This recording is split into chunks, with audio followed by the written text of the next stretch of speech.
동원수산 2026년 1분기 실적을 스로포트 회계로 분석하고 연말 매출액을 예측해 보겠습니다. 또한 손익분기점을 예측합니다. 매출은 5.6% 감소했고 영업손실은 29.7% 감소했습니다. 개선됐습니다. 가공비 배부 재고자산 회전율은 3.3회전으로 매우 느리고 PBR은 1.45 상태입니다. 또한 2025년도 1분기 부직회계 개연성 견해를 말씀드립니다. 동원수산에 대한 사업계획입니다. 본사는 마포구 동막로 8길 38 동합빌딩 4층에 있습니다. 수산물의 어획, 제조 및 가공, 냉동, 냉장업 및 기타 관련 사업을 목적으로 1970년 5월 5일 어린이날 설립되었네요. 선박 총 17적 원양어선을 보유하고 있다고 그러고 중국 위해시의 위해동원식품유한공사와 뉴질랜드 티마르의 동원 뉴질랜드 그 다음에 산원 등을 기반으로 사업 영역을 확대해 나가고 있다. 대내적으로는 자회사 유황을 통해 횟감용 참치를 전문적으로 가공해서 국내 판매는 물론 유럽과 일본은 해외 시장으로 수출하고 있다고 소개를 하고 있습니다. 동원수산 이 홈페이지에 들어가니까 노티스 투 쉐어홀더즈라고 동원수산 주주님께 드리는 걸 철저히 소외된 저 PBR 자산주 시장가치 재평가를 이끌어내겠습니다. 가치 미반영 요인으로 자산가치 대비 현저한 저평가, 성장 스토리에 대한 인식 부족, 투자자와의 소통 미흡 등. 존경하는 주주 여러분, 기업 가치는 결국 시장과의 신뢰 위에서 형성된다고 생각합니다. 당사는 보다 투명하고 적극적인 소통을 통해 주주 여러분과 같이 같은 방향을 바라보며 나아가겠습니다. 앞으로의 변화와 실행을 지켜봐 주시고 변함없는 성원을 부탁드립니다. 감사합니다. 동원순업 수산 주식회사 2026년 4월 29일 날 1분기 실적이 나오면서 이런 홈페이지에 주주님께 드리는 글이라고 했네요. 공동대표이사 왕 JR 키영 왕인상 배상. 요게 무슨 본사하고 공장까지 있는 것 같고요. 여기는 산원이라고 뉴질랜드에 있는 뭐 그런 것 같습니다. 동원수산은 동원산업과 전혀 다른 별개의 회사이다. 동원이란 상호만 같다. 심벌도 다르지만 약간 유사한 형태로 느껴집니다. 상호 가지고는 서로 다툼이 없는 것 같긴 합니다. 저도 많이 헷갈렸습니다. 왜 이름이 동원을 같이 쓰고 있는지, 동원이라는 이름이 그렇게 좋은가요? 영화 배우 중에서 강동원이라고 멋있는 배우가 있는데 그건 그렇고 시가는 5,610원으로서 1년 전보다 3.4% 하락했습니다. PBR 그 대표이사가 얘기한 대로 145%로 내려갔습니다. 그리고 5% 이상 주주는 왕기철 씨가 7.01%, 왕기철 포함 특수관계인 포함해서 패밀리들을 갖고 특수관계인 친인척 같은데 20.11%를 가지고 있고 외국인은 전체 8.37%를 가지고 있습니다. 스루프트 회계로 분석한 결과입니다. 매출은 231억 원, 규모가 동원 산업에 비해서는 꽤 규모가 작네요. 5.6% 내려갔습니다. 매출에 비례하는 매출 재료비는 14.9%로 더 내려갔습니다. 그 차이가 마이너스 9.2%이기 때문에 우리는 원재료 가격이 및 저장품 가격이 하락했다라고 1차 추론을 해볼 수 있겠습니다. 운영 경비가 1.9%밖에 증가하지 않았습니다. 그래서 TOE 생산성은 0.9로서 0.04포인트가 개선됐습니다. 스루풋 영업손실 12억 2,100만 원인데 29.7%, 그러나 원가회계는 11억 7,100만 원 이익이 났다고 결산을 했습니다. 그 갭이 무려 23억 9,100만 원이 납니다. 그리고 재고 회전율은 연간 3.3회전으로 예상이 되고 전년도보다도 재고가 크게 증가했습니다. 원가 회계로는 적자에서 흑자 전환 결산, 스루풋 회계로는 29.7% 적자 개선. 그러면은 질문이 개선 원인은 1차 원인 매출은 감소했으나 매출 재료 비율이 9.2%더 하락해 가지고 스루풋 금액상으로는 7.2% 상승, 그러나 오율이 3.9% 증가했다. TOE 생산성이 그것을 상징한다. 원가 회계보다 24억 영업이익이 낮은 것은 가공비 배부 재고 자산이 크게 증가했기 때문이다.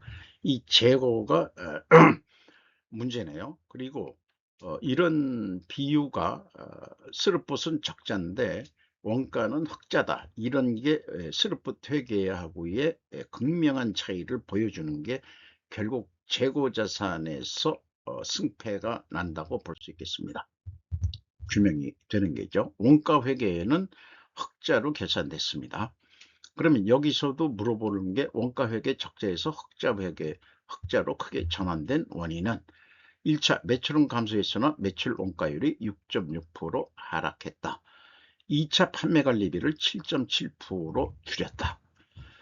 그러면은 두 번째 질문이 나올 수밖에 없습니다. 원가 회계는 매출 원가가 12.4% 감소한 원인이 뭐냐? 우선 재고 증가일 것입니다. 그래서 재고 자산 내역을 보면은 어획물, 상품, 제품 합쳐서 가공비, 배부, 재고자산 237억 7천만 원, 연초보다 62억 1,800만 원이 증가했습니다. 그래서 매출은 6% 감소했는데 재고를 35% 증가시켰다. 이것은 바람직하지 않습니다. 돈이 잠기게 되는 거니까요. 그러나 결산서상으로는 흑자로 이 결산을 하게 된 거죠. 특히 상품이 54억에서 109억으로 54억 7,500만 원, 이게 진짜 이만큼 구매를 했는지, 영업이 매출이 떨어지는데도 왜 상품을 많이 구매했느냐, 뭐 분석하는 입장에서 의구심, 스케tip시즘 정신을 발동하면은 흑자로 돌리려고 일부러 하고 그런 홈페이지에 주식계 드리는 글, 뭐 이런 것까지 낸 거 아니냐 라고 의심을 하게 됩니다. 비용의 성격적 분류 분석 내용입니다. A 재고 자산의 변동 마이너스 743억 원이면 재고가 요만큼만 증가했다는 뜻이고요. 저장품 및 원재료의 사용액 51억 9,400만 원.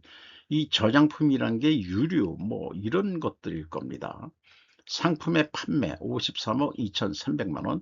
요 판매로 되어 있으면 A 재고자산의 변동에는 상품이 안 들어갑니다. ABC를 더한 MC 매출원가 재료비는 97억 7,300만 원으로 24.7%가 감소했습니다. 운영경비는 1.9% 증가했습니다.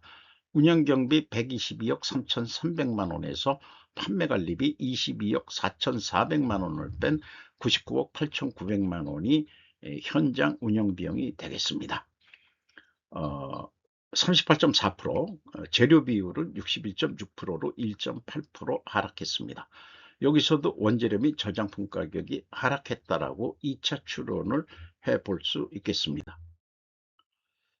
이것은 그 재고자산 입출 교차 추적 검증은 다 분석이 끝난 다음에 하는 겁니다. 미리 말씀드리는데, 처음부터 재고자산 명세를 위에 있는 그 흐름으로 해주면은 얼마나 좋을지, 이런 기업이 나왔으면 좋겠어요. 그래서 이 누운 글씨체는 그 역산을 통해 가지고 나오는 것들이고, 그 바로선 이 숫자치는 데이터에 나와 있는 겁니다. 원재료 및 저장품 비성분 사용액 51억 9,400만 원 나와 있죠. 그 다음에 상품 판매로 되어 있죠. 그러면 요 입고액을 전부 다 제가 역산한 겁니다. 그럼 제품 및 어획물이 얼마나 들어왔느냐, 그거는 어떻게 계산했느냐, 가공비 배부 재고자산에서 상품이 다 여기 나와 있으니까 이거를 상품을 빼고 요 계산을 해낸 거죠. 그래서 이렇게 해보면은 다 일치는 확인합니다.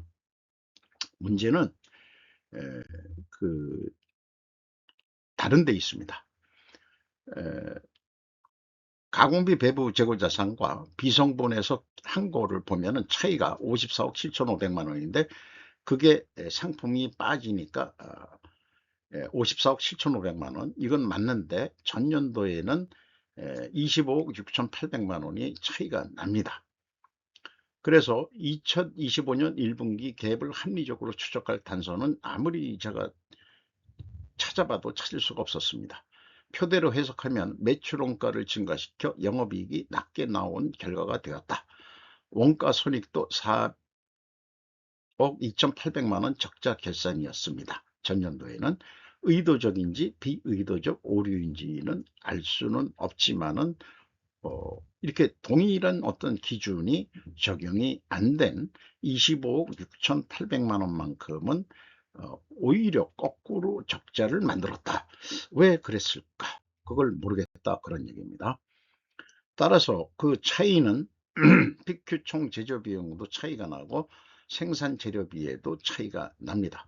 그러나 현금 흐름표 기준으로는 마치게 결산이 됐습니다. 마이너스 2억 7,200만 원은 환입을 잡았다는 얘기가 되겠습니다. 원가 회계하고 영업이익 차이 23억 9,100만 원은 재고 증가액에서 가공비율을 곱하면 검증이 됩니다. 주요 운영 경비로서 인건비가 59억 3,100만 원 21.5% 증가했습니다. 직원 수는 변동이 없습니다. 연간 평균 임금은 1억 2,690만 원으로 예상이 돼서 21.5% 크게 상승했습니다. 많이 올려줄 것 같네요. 그 대신 노동 생산성은 30% 떨어지고 노동 분배율은 14.4%가 상승합니다. 아마 직원들, 원양어선을 터는 직원들은 침묵을 지키면서 일을 해야 될 것 같네요. 직원들을 자꾸 어디다가 뺏기는 모양이죠. 그러니까 1억 원뿐이 안 됐는데 동원은 이 수준보다 더 높죠. 제 지금 기억으로는 한 1억 4천 이상 되는 거로 알고 있습니다. 이보료라는 게 크게 많이 나가네요. 그대로 거의 차이가 없고 수선비가 9.5%더라고. 선박수리 해가면서 조업을 해야 되겠죠. 운반비가 거꾸로 55.4%. 운반비가 줄었다는 얘기는 그만큼 영업 규모가 줄었다고 봐야 되지 않을까 싶습니다. 경영평가 지표로서 재고 회전율이 크게 떨어질 것이고 수료분율은 올라갈 것으로 예상됩니다. 역방향이면 부식회계 개연성 가정을 세웁니다. 영업구매 평가 지표로 매출 채권 수금 속도 1.7회전 크게 2.5회전에서 크게 내려갔습니다. 매입 채무 지급 속도도 크게 내려갔습니다. 수금도 늦게 되고 외상 매입 대금도 돈을 늦게 주게 이렇게 됐네요. 그러나 현금성 자산은 그래도 널널하게 가지고 있어요. 이럴 때 이게 60.1%인데 전년도 제가 여러 번 얘기했지만 이렇게 현금성 자산이 많은 기업은 그 공급유용, 그 자금유용, 횡령 이런 사건이 일어날 확률이 높습니다. 뭐로 할 때 이 수금 속도 늦어지는 거 보면은 실제 수금은 됐는데 어디 좀 유용해 가지고 나중에 입금시키는 그 시차 거의 한 달 정도 돈놀이를 하는 경우 그게 의도적으로 했다면은 어 회계 직원이 오너를 위해서 그런 짓을 했다면은 회사에 충성하는 거지만은 개인적으로 했다. 오너가 이런 걸 모른다 하면은 자기가 회사 돈으로 이자 놀이를 한다. 이렇게 이런 경우 옛날 얘기입니다만은 그런 얘기를 좀 많이 들어가지고 의심을 안 할 수밖에 없습니다. 왜냐하면은 현금성 자산이 널널하거든요. 이 정도면은 그렇게 생각이 들어갑니다. 두퐁 ROE 자본 회수율 마이너스 6.8% 그래도 5% 개선이 됐습니다. 투자 입자장 있어서 자본 회수율이니까 내가 돈을 투자해 놓고 말이야 지금 6.8% 내려갔는데 이런 거거든요. 자, 어쨌든 그 역방향 회전율 떨어지고 수루분율은 올라가서 부식회계 개연성 가져가는데 이것을 반증하려면은 원재료 및 저장품 가격이 상승하고 판매 가격도 인상이 돼야 됩니다. 그러면은 원재료 가격이 상승했느냐? 8.5% 상승했습니다. FO가 뭔지 모르겠고 카톤 박스 여기 상자에 담아 가지고 하니까 이료라는 게 있네요. 그 다음에 빵가루 뭐 이런 것도 했고, 트롤이라는 게 이게 새우류죠. 트롤선 할 때 참치 연성 내수 가격이 있고 수출 가격이 있고 빵가루도 있고 10.8% 인상이 됐습니다. 자, 그걸 다시 정리하면은 반증 추론을 하려고 그러면은 원재료 및 저장품 가격이 상승하고 판매 가격도 상승해야 된다. 그러나 1, 2차 추론과는 모순이긴 하지만은 그래서 입증 결과 원재료 및 저장품 가격이 상승했고 판매 가격도 상승했습니다. 그래서 반증은 패스한다고 볼 수 있겠습니다. 따라서 여기 위에서는 하락했다고 추론이 됐는데 판매 가격이 10.8% 성장했는데 원재료 가격이 8.5%니까 상대적으로 하락했다라고 인식이 가능하니까 이 모순은 여기서 해소된다고 볼 수 있겠습니다. 1분기 실적이 전년도보다 한 5.6% 내려간 것을 근거로 연간 매출액을 얘기하면은 스루프상으로는 적자였기 때문에 손익분기점을 매출 계획으로 세웁니다. 1029억 원으로 매출 계획을 세워봅니다. 그리고 매출 재료비로도 동일한 방법으로 하는데 매출액을 전년도보다 300% 하지만 매출액 자체는 344.3%가 올라가야 됩니다. 여기에서 우리가 조금 예측을 퀄리티를 올리는 작업을 좀 해봤습니다. 제가 동일한 방법으로 전년도에 매출액을 예측했다면은 1148억 원을 예측했을 때 실제 결과는 1034억 원이었습니다. 이 갭이 11%로 제가 높게 했기 때문에 올해는 좀 낮게 잡아야 되겠다 이런 생각이 들어가겠죠. 그렇게 판단이 됩니다. 여기서 손익분기점을 해보면은 올해도 그 계획을 손익분기점 매출액을 세워도 그 도달 시기는 13.3개월이 걸릴 것 같습니다. 전년도에는 14개월이 걸렸습니다. 그러면은 이것이 수정 작업을 해야 되겠죠. 실현 가능한 계획을 어떻게 수립할 거냐, 이것이 문제가 되겠습니다. 손익분기점 매출 목표는 알겠는데 그게 그러면 연간 우리가 실현이 가능하겠냐. 가능하도록 제가 좀 끙끙거려 봤죠. 일단 계획은 그냥 300% 했습니다. 그 매출 재료비는. 그러나 이 매출 재료 비율 물량은 그대로 두고 재료 비율을 낮췄어요. 스루프율을 올렸습니다. 3.5% 가격을 더 올리는 거로 했습니다. 그래서 그렇게 되면은 한 1029억 얼마 했는데 992억 원 밖에 나오지를 않습니다. 그래서 990억 원으로 매출 목표를 내렸습니다. 그래도 매출 달성 시기가 12.8월입니다. 이걸 다시 낮추는 거는, 자, 물량은 그대로고 단가를 올렸는데 그러면은 어떡할 거냐. 결국은 금기시하는 운영경비를 또 손을 댈 수밖에 없습니다. 인건비들을 왕창 올려주고 막 그랬는데 3%를 내리면은 손익분기점이 12월 말에 딱 끝납니다. 그러니까 이게 930억을 하면은 됩니다. 990억 하라고 그랬는데 930억으로 해야 실제 달성이 가능하다. 그래서 930억 원으로 계획을 했는데 재고 회전율이 3.32전인데 이 재고 회전율을 좀 올리자. 재고가 너무 많다. 3.6회전. 그러면은 매출이 1007억이 돼가지고 운영 경비가 증가하더라도 영업이익은 이제 1억 3,700으로 손익분기점까지는 갈 수 있겠다. 한 1,000억은 해야 손익분기점 수준이다. 이런 얘기가 되겠습니다. 다시 말씀드린 것을 글로 정리하면 실행 가능 계획, 물량 증가는 일단 제외합니다. 왜냐하면 매출 감소의 추세이기 때문에 그렇습니다. 수루풋율은 3.5% 상승, 즉 판매 가격 상승 계획, 그래도 BEP는 12.85입니다. 그래서 두 번째 수루풋이 3순위로 손을 대는 OE를 3% 줄여야 연내 실현이 가능한 것입니다. 이걸 시뮬레이션을 해서 마이너스 1, 마이너스 2, 마이너스 3 이렇게 해가지고 계산을 할 수 있게 만들었죠. 제 알고리즘이. 2순위 재고 회전율을 상승시키는 모든 경영을 동원하라. 동원이니까 동원하십시오. 그러면은 될 겁니다.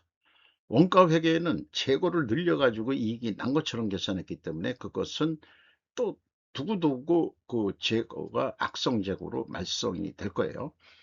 그래서 원가 회계로 예측을 한다면 재고가 25% 감소했을 때하고 25% 증가했을 때 각각의 매출 원가를 고려해야 됩니다. 재고가 감소하면 매출 원가는 879억 원, 재고가 25%나 증가할 때는 750억 원뿐이 크게 이렇게 변동이 되죠. 그래서 목표 이익을 이루기 위해서는 재고가 감소할 때는 1,016억을 해야 되고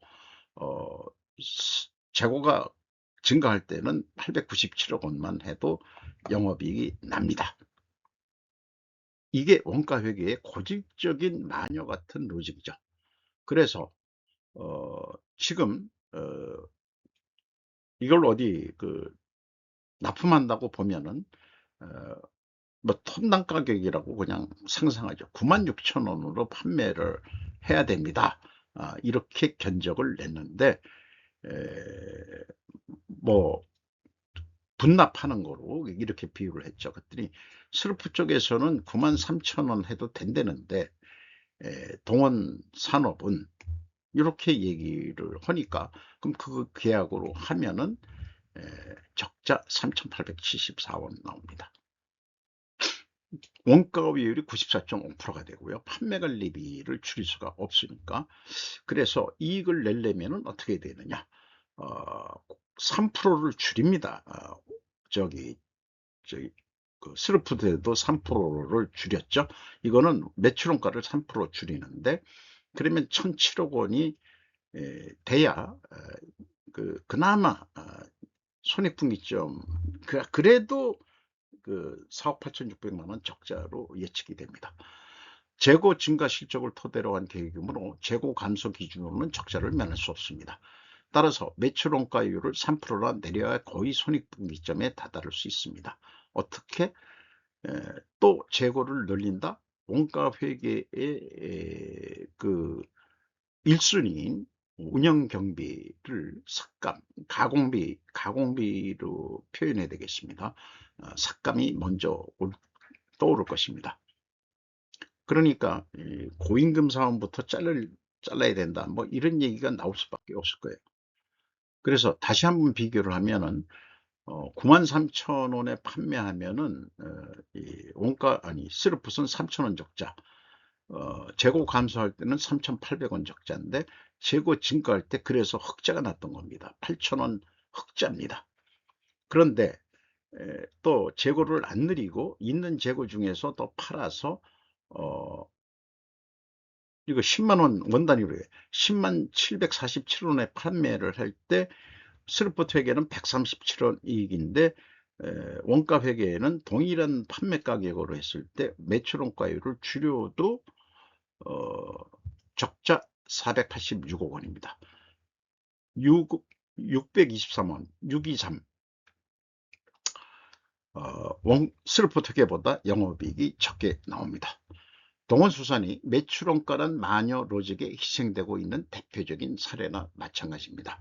기업가치, 주주가치 이런 측면에서 접근할 상황이 아닙니다. 재고 감소 기준으로는 절대 이익을 낼 수 없는 게 원가 회계입니다. 원가 회계란 마녀에서 빠져나온 시기를 지원하는 바입니다. 왕씨에게 그 왕이라는 사람을 제가 좀 아는 사람은 없는데 연예인 중에서 왕영훈이라고 있죠. 본인이 목적이 화교라고 그렇게 얘기를 하긴 했었나요? 왕씨는 대부분 아니지. 고려 때 왕들이 왕씨 아니었으니까 그것도 우리나라 성씨긴 하긴 하겠네요. 근데 신라가 망하면서 왕씨는 대부분 다 전멸했으니까 희귀성, 그래서 최근 왕씨는 화교다 뭐 하는 이런 설도 있죠. 그리고 매출이 지금 요즘 참치 장사가 잘 안 돼서 930억으로 더 매출을 못 올릴 것 같다. 이럴 경우에는 매입 감소, 상품 매입 감소를 좀 해야 됩니다. 그러면은 그래도 49억 영업이익인데, 또 상품 매입을 또 그렇게 2026년 1월 만큼 더 했다. 그러면 적자입니다. 이거 수치로 보여드리는 겁니다. 그리고 덤핑은 하지 마시기 바랍니다. 덤핑률만큼 그대로 적자가 되겠습니다. 나머지 자료들은 템플릿 자료들로서 생략하고 넘어가도록 하겠습니다. 오늘도 좋은 하루 되시기 바랍니다. 굿바이.